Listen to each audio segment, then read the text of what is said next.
So I am joined today by someone who unfortunately has a very daunting story to tell. Until 2019, court documents referenced her in Epstein's prosecution as minor victim number one.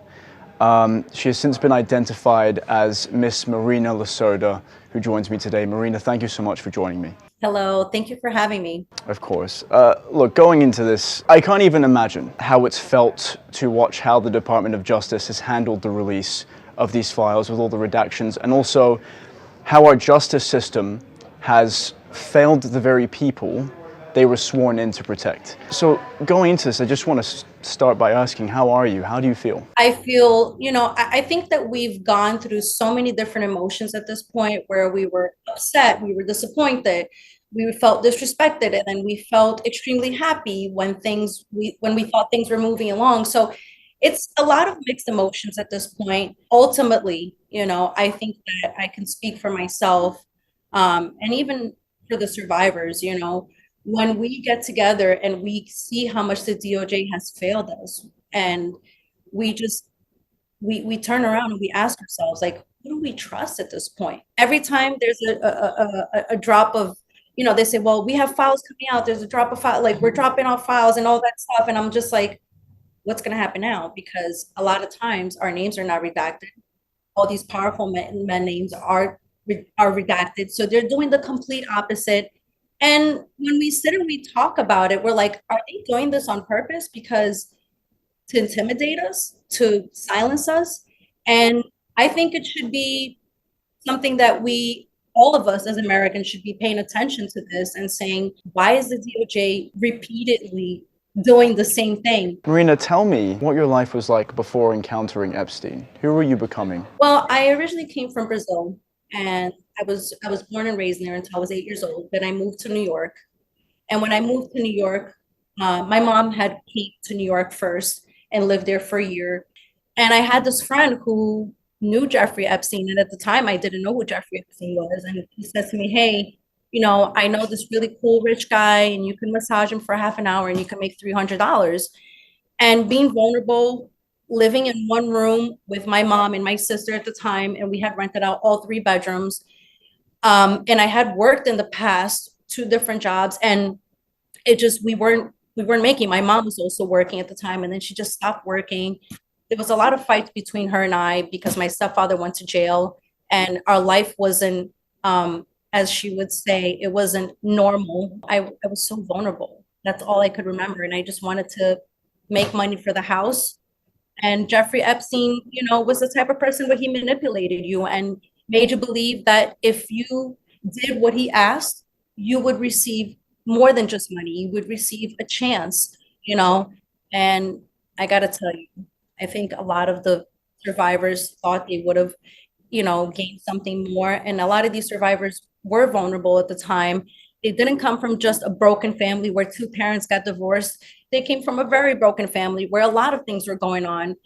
And I think that all of them thought, maybe I can become a model, maybe I can become a ballerina, maybe I can become anything, and it just didn't happen like that with Jeffrey Epstein. There's something you said that sticks out to me in your story, which is that, it's absolutely atrocious what happened to you from ages 8 to 12. And it almost seems like you were discouraged from a very young age from talking about it before you even knew Epstein. So the fact that you're sitting here today speaking out about your experience, to break out from a mindset of I shouldn't talk about it, and to transition from that into a stage of I'm going to talk about it to empower other women who are going through the same thing, is so important. So that's absolutely fantastic. Who recruited you for these massages? Who came to you and said, you said it was your friend, but can you walk me through what that experience was like? Well, I think that's something that,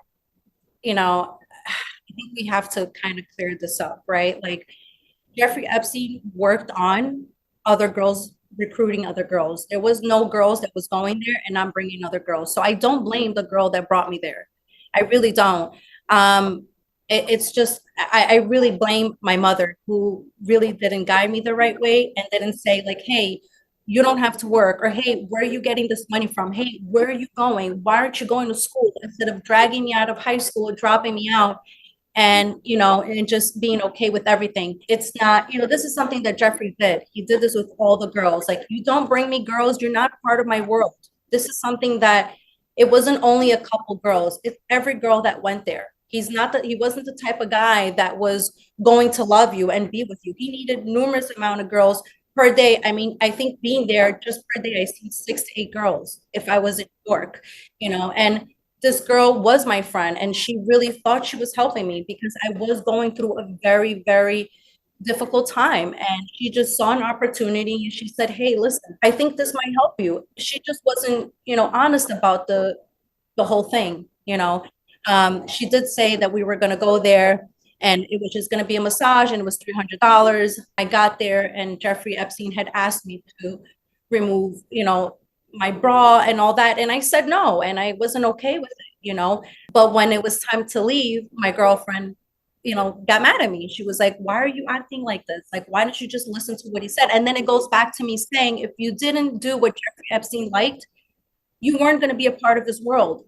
And, it got to a point where I think girls were scared to leave because we knew too much about him.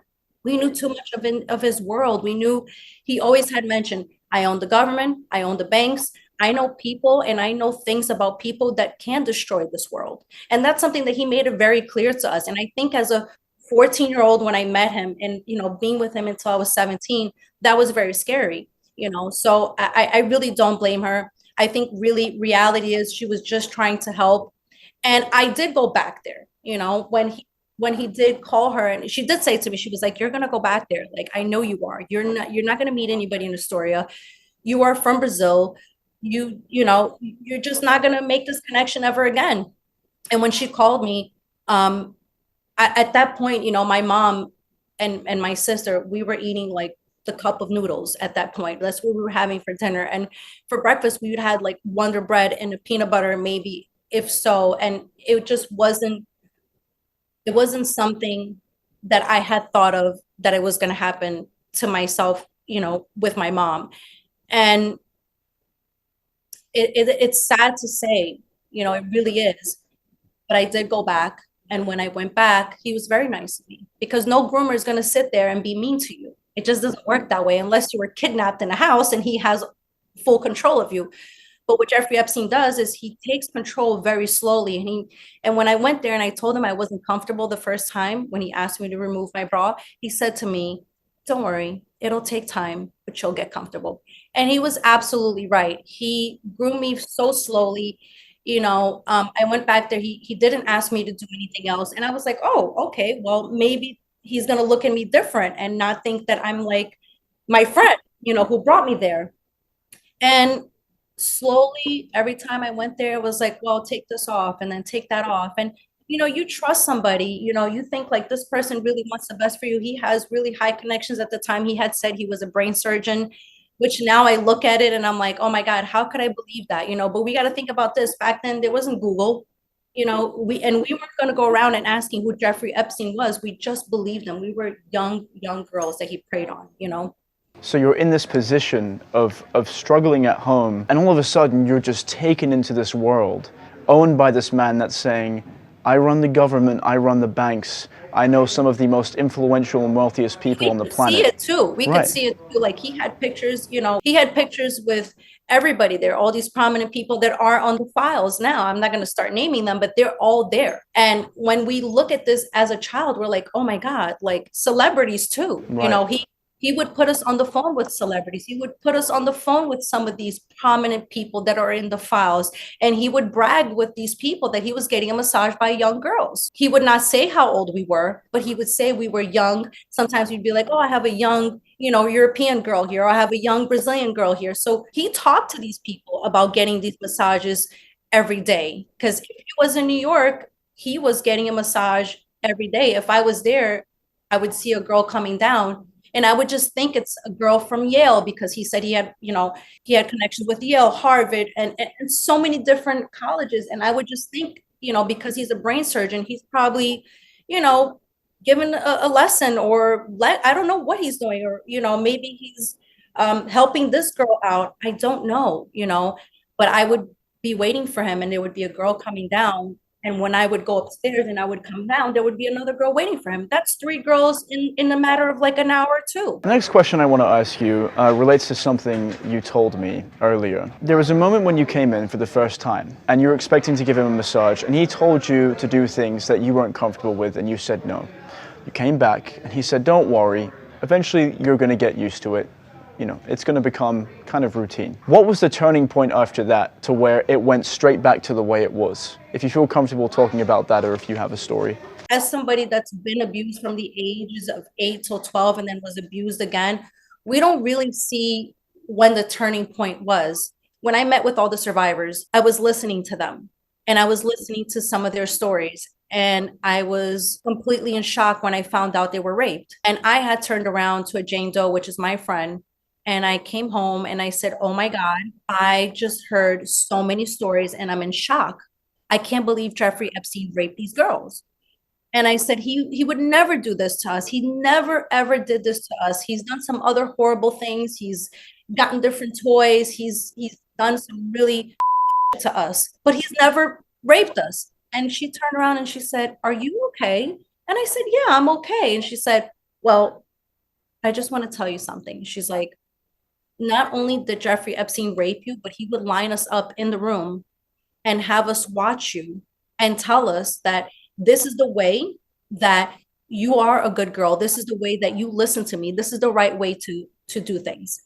So what happens is like trauma, it does its work. Like it blocks everything off. And it did that to me to the point where I couldn't remember what this man did to me.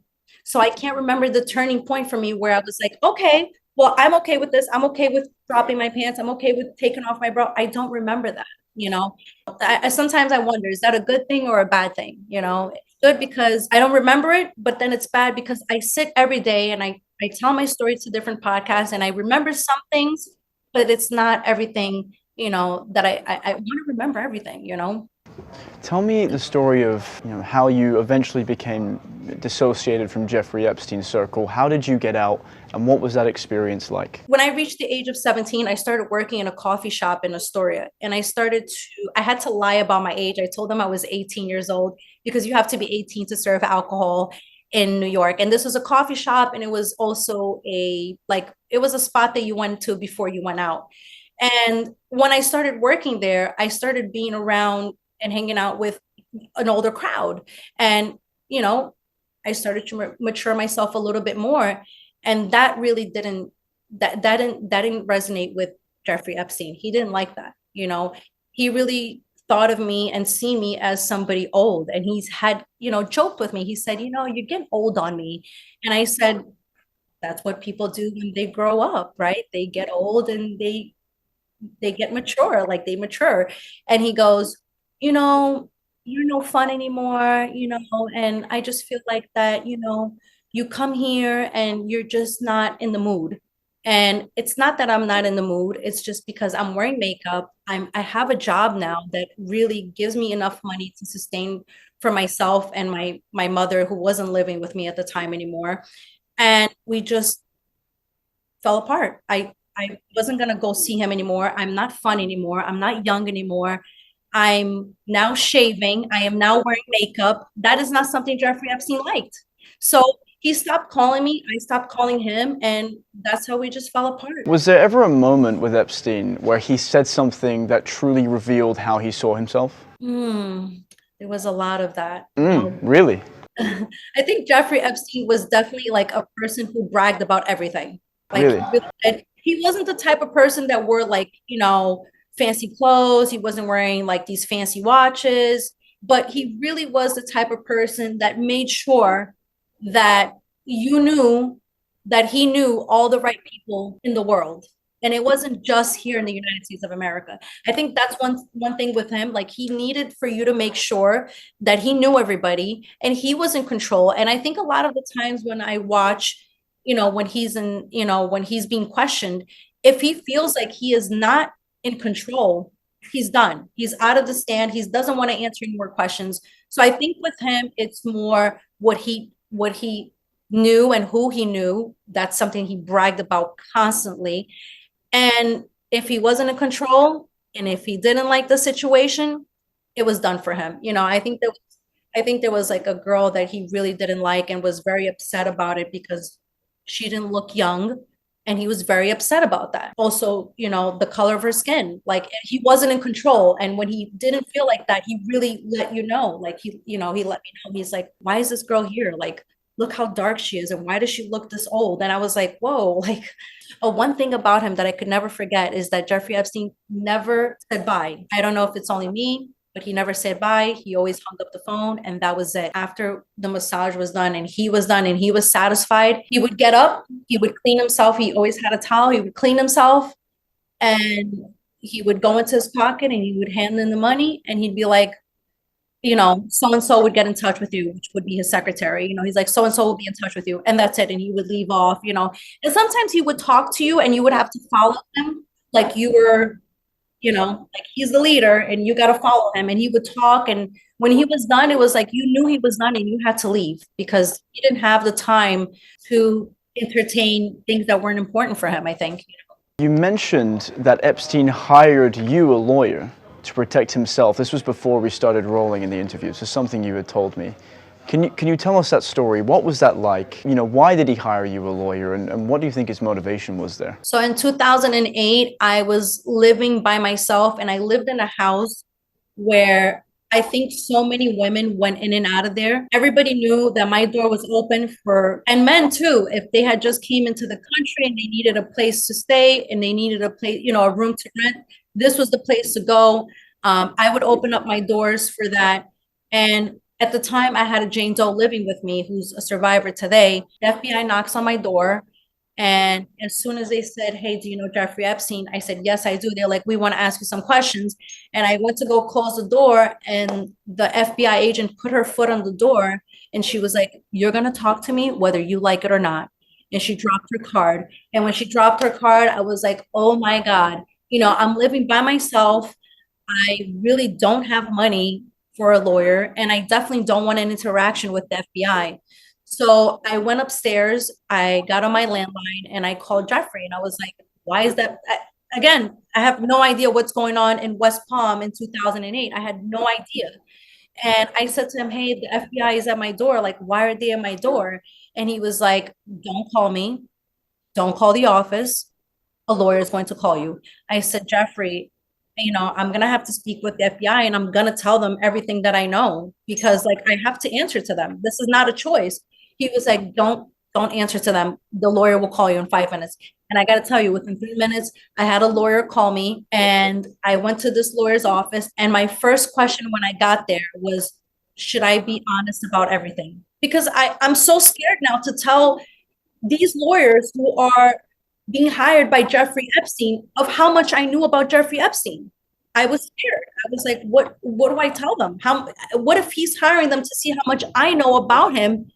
And, God forbid something happens. This man already told me he has so much power. The last thing that I want is for them to know how much I know and that Jeffrey knows that I know all this. So, when I sat there, I really wasn't honest with these lawyers. I minimized the whole abuse. I was very, very scared and they were making me more scared. Oh, you went there, you massaged them, you're going to get in trouble, and scaring me the whole time, not knowing that I was subpoenaed, in West Palm and I was supposed to go to West Palm. And I mean, I knew this, but I didn't think, that it was like a serious thing. I just thought that I got caught doing something that I wasn't supposed to as a young girl. And I was very confused why I was getting in trouble and not this 50-year-old man. And then I walked into the office one day and they're like, guess what? You don't have to worry about anything. Don't worry. You don't have to go to West Palm anymore. It's taken care of. And I never asked anything. I never called Jeffrey Epstein after that. I was so scared, like nobody wants to have interaction with the FBI. Like I could speak for everyone here. And what were these lawyers telling you to do? They were just telling me to be completely honest. They were like, with the FBI agents? Well, I didn't go talk to the FBI agents. I was just going to their lawyer's office and telling my story and how much I knew.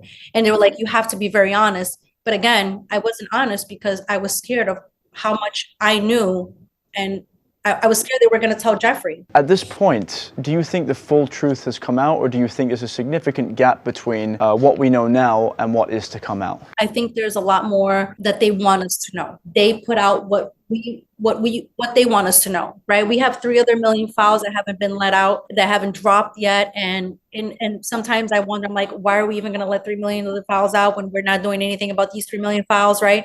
But us as, Americans, we deserve this transparency and we deserve to see these other 3 million files, but it does keep us wondering, why are they holding these other 3 million files back?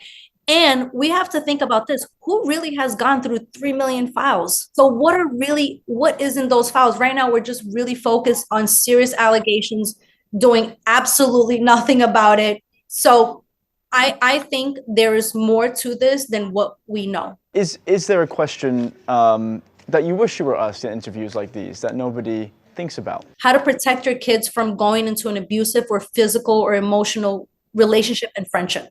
That's something that I talk about all the time. Like, how do we prevent that? We need to start teaching our kids as early as 5 years old how to say no, where not to be touched, how not to be talked. I know that people are like, wow, that sounds young. I feel like that opens up ways for them to get into the sex life earlier. No, it doesn't. It just it educates them to understand that this person cannot cross this line. I think women sometimes don't have boundaries, a lot of women. And it's not just young girls. I think it's even women my age. They settle for less. They feel like they're not worth it. They're not worthy. And I think that's something that the culture now has to remember, that we are worth it. We are worthy everything. And we need to respect ourselves more. And how do we respect ourselves more? Is by telling these men, or even these women, men have boundaries too. We all have boundaries, and it's something that we need to use it. And that prevents us from getting into any kind of abusive, relationship and friendship. I think that's something that I mostly talk about with, women, men, parents. This is something that I like to talk about. And finally, Marina, if you had anything to say to the US government or the Department of Justice, what would it be? What's your message? So much. A lot, so There's much. So huh? much. Mm-hmm. There's so much I want to say. I think I was on CNN with Laura Coates, and Rep. Luna was talking about how President Trump has exonerated himself, and so has the victims. I just have to say this. If the DOJ has not contacted us, the Trump administration has definitely not contacted us. President Trump has not abused me, or I have no contact with him. But in order for you to say that, you have to actually get in contact with us. I think it's insane how the DOJ and the FBI has said that we also have a clear communication with them. We do not. We have tried. Marina, you are fantastic. I applaud you. I think you're badass. If you want to... Like my daughter says, Yep. My 12-year daughter says I'm a badass. Oh, that's great. I don't know all that, but... If Yeah. I'm on Instagram, Marina Lacerda for Survivors. Reach out to me. I'm always there. Fantastic. Marina, thanks again. You've been amazing. I really appreciate you taking the time to talk to me. Thank you so much. I appreciate you. Thank you.